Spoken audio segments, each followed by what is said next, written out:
The offensive line returns 4 starters this year, along with a new O-line coach, Dr. Randy Grierson. But it's the mix of old and new that make up the unit. I think, just anytime you have guys that are willing to work hard, and that's how that's how these guys have been all summer. The new guys that have come in, they've kind of been taken in, and as a family, because that's the way we treated it. Everything's treated as a family, and they've been taken in, and I think it's just exciting about the competition factor, because that's one thing we're getting a lot of. There's a lot of competition. The guys that have been here know that. They know there's somebody behind them that's coming to take their job or trying to take their job, and that's the biggest thing is there is no room for error. Delta State led the GSC in sacks allowed. Coach Grierson is here to change that and protect the quarterback.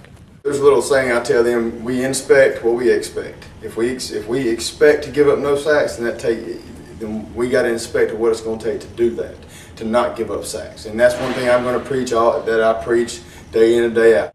Veteran leadership will anchor his squad, so what are some of the names to watch out for this year? I think Brad Latham, he's worked really hard. Jason Donald, both of those guys were preseason all-conference. Pete Vassaux was an all-conference, all-region player last year. He's done a tremendous job. I think he's going to be a great player. Kendall Hunter, he was a freshman last year, played as a true freshman, has really come along a lot since I've had the opportunity to coach him in the fall and going through this summer and to now. He's done a really good job. And then Andy Seas has moved from the right side to the left side, has done really well.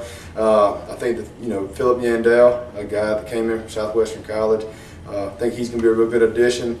We just added Josh McElrath, Ian Burnett, Casey Carver, and Ryan Meehan. I think those guys can really step in, and I think they can really be a big benefit. I know they're pushing right now to try to get that starting job. Coach Grierson was part of that 2000 national championship team. He was an all-Gulf South center. So what does that mean to him, and what does it mean to bring pride back to Delta State football? Well, I love Delta State, or else I wouldn't be here. I think it's a great place. I played here, coached here, had a lot of opportunities, met my wife here, so there's a lot of things in that.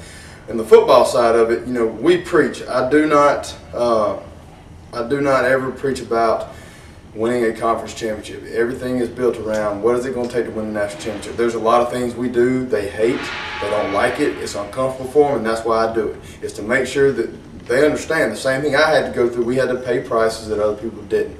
We wanted to outwork people because that is what it was going to take in order to get that level. The offensive line is ready, and we'll check in with other groups on Monday as the Statesmen Insider continues with the first full day of contact practice. For the Statesmen Insider, I'm Jimmy Smith.